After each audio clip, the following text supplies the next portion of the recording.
Mariana trench ocean का सबसे गहराई वाला हिस्सा है और वो भी 10,000 से अधिक के दिमाग चकरा देने वाली गहराई के साथ।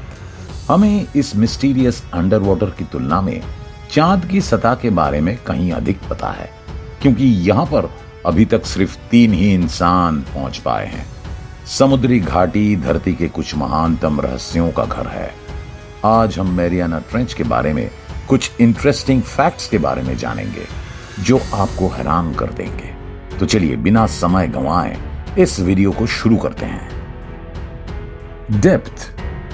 वैसे 10,984 मीटर गहराई की कल्पना करना काफी कठिन है, इसलिए रेफरेंस के तौर पर आप माउंट एवरेस्ट को मैरियाना ट्रेंच में रख सकते हैं, लेकिन तब भी उसकी चोटी से सरफेस के बीच करीब 2 से अधिक किलोमीटर की दूरी होगी।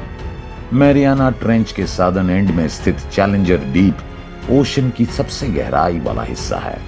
वैसे तो सरफेस से इसकी गहराई नापना काफी मुश्किल भरा काम है, लेकिन साल 2010 में बताया गया कि चैलेंजर डीप करीब 10,994 मीटर गहरा है।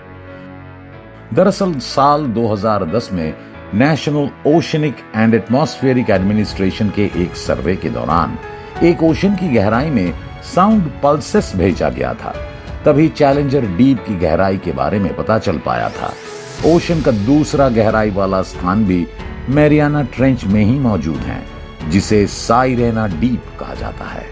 ये चैलेंजर डीप के पूर्व में करीब 200 किलोमीटर पर स्थित है, जो करीब 10,809 मीटर की गहराई में है। मैरियाना ट्रेंच 2,542 किलोमीटर लंबा है, जो ग्रैंड कैनियन की लंबाई से 5 गुना अधिक लंबा है। हालांकि इस नैरो ट्रेंच की चौड़ाई लंबाई के मुकाबले महज 69 किलोमीटर ही है। अगर आपको यह हैरान कर रहा है कि मैरियाना ट्रेंच इतना गहरा क्यों है, तो इसका सीधा सा जवाब है कि ये 2 कन्वर्जेंट प्लेट बाउंड्रीज के पॉइंट पर एग्जिस्ट करता है। जैसे जैसे प्लेट्स साथ में एक दूसरे को पुश करेंगे, वैसे वैसे ये और गहराई तक चला जाएगा, बिल्कुल माउंट एवरेस्ट की चोटी की तरह, जो हर साल ऊंचा होते जा रहा है। प्रेशर। दोस्तों, आप कल्पना भी नहीं कर सकते हैं कि मैरियाना ट्रेंच के नीचे कितना प्रेशर है। यहां का प्रेशर इतना है कि वर्चुअली सभी जीवन यहां पर सरवाइव करने में सक्षम नहीं है। मैरियाना ट्रेंच के नीचे एग्जैक्ट प्रेशर 1086 बार्स और 17,750 पाउंड्स पर स्क्वायर इंच है, जो सी लेवल के स्टैंडर्ड एटमॉस्फेरिक प्रेशर का लगभग 1000 गुना है। इस प्रेशर में पानी ओशन के सरफेस की तुलना में 5% से अधिक डेंसर है और टेम्परेचर बहुत ज्यादा ठंड है, जो 1 से लेकर 4 डिग्री सेल्सियस के बीच वेरी करता है। इसके वजह से ये जगह जीवन के लिए अनुकूल नहीं है।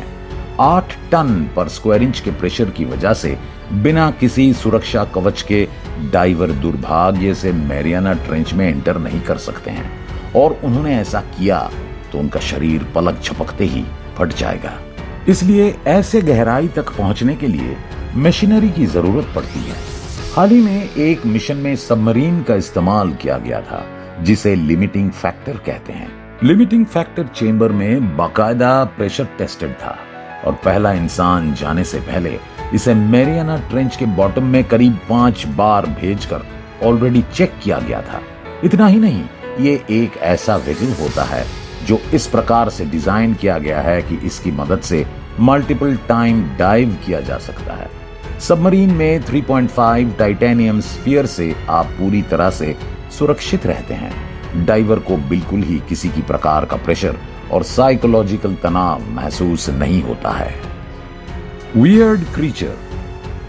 एंगलर फिश जैसे गहरे समुद्र में रहने वाले विचित्र जीवों ने लोगों का ध्यान अपनी ओर आकर्षित किया है, लेकिन मैरियाना ट्रेंच में दुनिया के सबसे वाइल्डेस्ट जानवर पाए जाते हैं, जिनमें से एक गॉब्लिन शार्क है, जिसके पास निचले दांतों में 31 से 62 के बीच रोज होते हैं और करीब 35 से लेकर 53 रोज ऊपरी दांतों में मौजूद होते हैं।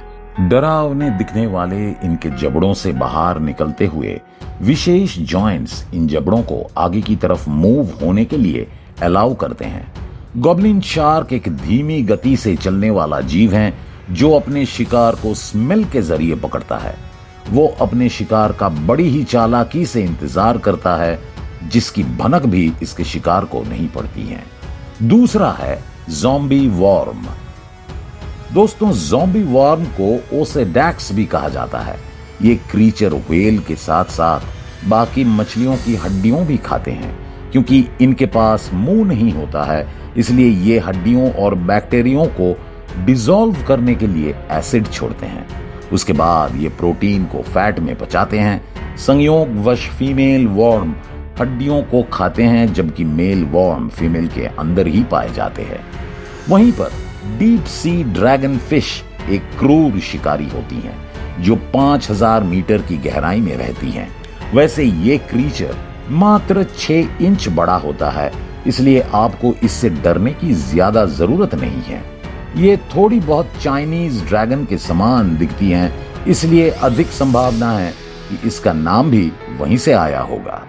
How do fish survive? दोस्तों, आपको इस बात से काफी हैरानी हो रहा होगा कि ये सभी मछलियां इतने अधिक प्रेशर में कैसे रह लेती हैं, जबकि कोई भी टेरेस्ट्रियल एनिमल यहां पर तो तुरंत ही मर जाएगा। सबसे हालिया वॉयज से एक फैसिनेटिंग क्रीचर के बारे में पता चला है, जिसका नाम है मैरियाना स्नेल फिश। ये जीव पूरी तरह से हार्मलेस दिखाई देता है। असल में ये ओशन के नीचे का उच्च कोटि का शिकारी हैं। ये काफी बड़ी संख्या में इस दरिया में पाए जाते हैं। ये करीब 8000 मीटर की गहराई में रहता है, जो अब तक के सबसे अधिक गहराई में पाया जाने वाला जीव बताया जाता है। ये कल्पना करना काफी मुश्किल है कि इतने गहराई में इनका जीवन किस प्रकार चल रहा है, क्योंकि जिस गहराई में ये मौजूद है, यहाँ का प्रेशर काफी ज्यादा है।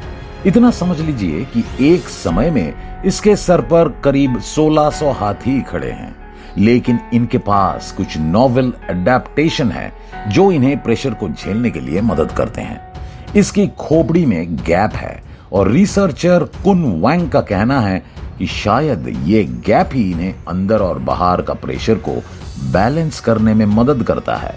इसके अलावा इनका शरीर कार्टिलेज बोन से बना है, जिसके चलते ये काफी फ्लेक्सिबल होते हैं और उन्हें प्रेशर को ब्रेक डाउन करने में मदद मिलती है। Yellow zone. काफी लोगों को लगता है कि मैरियाना ट्रेंच का बॉटम सैंडी बीच के समान है, लेकिन ये पूरी तरह से गलत हो सकते हैं। ऐसा इसलिए क्योंकि मैरियाना ट्रेंच विस्कस ऊज यानी चिपचिपा कीचड़ से ढका हुआ है। जैसा कि हम जानते हैं कि रेत वास्तव में यहाँ नीचे अस्तित्व में नहीं है। मैरियाना ट्रेंच का फ्लोर मुख्य रूप से क्रश्ड शेल यानी कुचले सीपियों और प्लैंकटन के लाशों से भरा हुआ है, जो वर्षों से नीचे जम गया है। पानी के प्रेशर के कारण सब कुछ यहाँ पर लगभग खत्म हो जाता है और बारीक भूरे पीले रंग में बदल जाती हैं, जो पूरी तरह से एक रेशमी कीचड़ की तरह बन जाती हैं। खैर, अभी तक कोई भी यहाँ पर नहीं जा पाया है और ना ही यहाँ से कोई सैंपल लाया गया है, इसलिए हम सिर्फ अनुमान लगा सकते हैं। The hadal zone.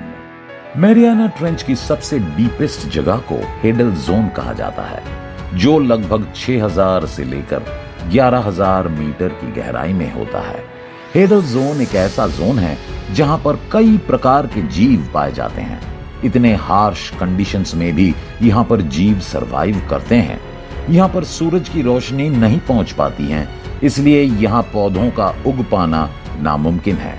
लेकिन ऐसे कई क्रीचर्स हैं जो यहाँ पर जीवन को जी रहे हैं। हेडल जोन धरती पर मौजूद सबसे डीपेस्ट मरीन हैबिटेट्स के रूप में खुद को रिप्रेजेंट करता है। यहाँ पर ऑक्सीजन नहीं पाया जाता है। इसके अलावा यहाँ का टेम्परेचर काफी लो है और प्रेशर काफी ज्यादा है।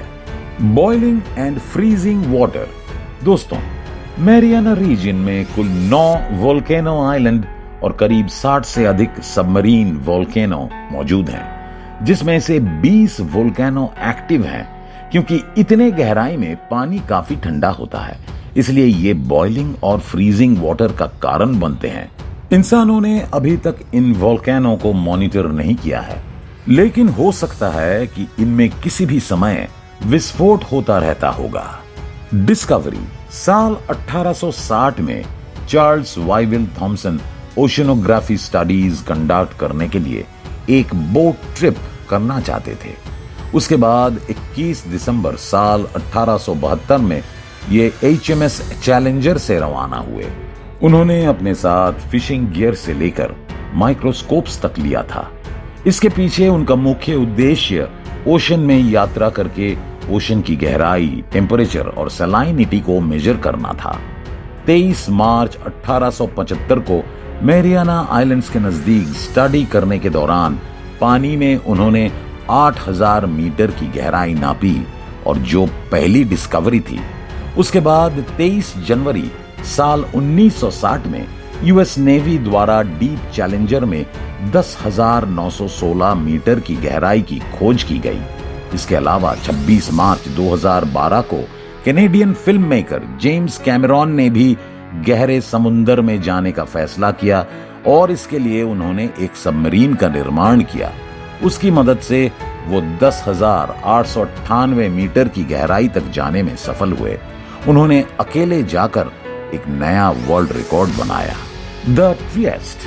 दोस्तों, बैथिस्कैफ एक सेल्फ प्रोपल्ड और शिप टाइप पनडुब्बी जहाज है जिसमें रिसर्च करने और ऑब्जर्वेशन के लिए एक गोलाकार कमरा है। बैथिस्कैफ को ट्रिएस्ट नाम दिया गया था जिसे 23 जनवरी साल 1960 को चैलेंजर डीप में यात्रा करने के लिए भेजा गया था। उसका नाम उस शहर के नाम पर पड़ा है जहां पर यह बना था, जो इटली और यूगोस्लाविया के बॉर्डर के बीच में है। इस जहाज के लिए जर्मनी, इटली और स्विट्जरलैंड से साइंटिफिक और नेविगेशनल इंस्ट्रूमेंट मंगाया गया था।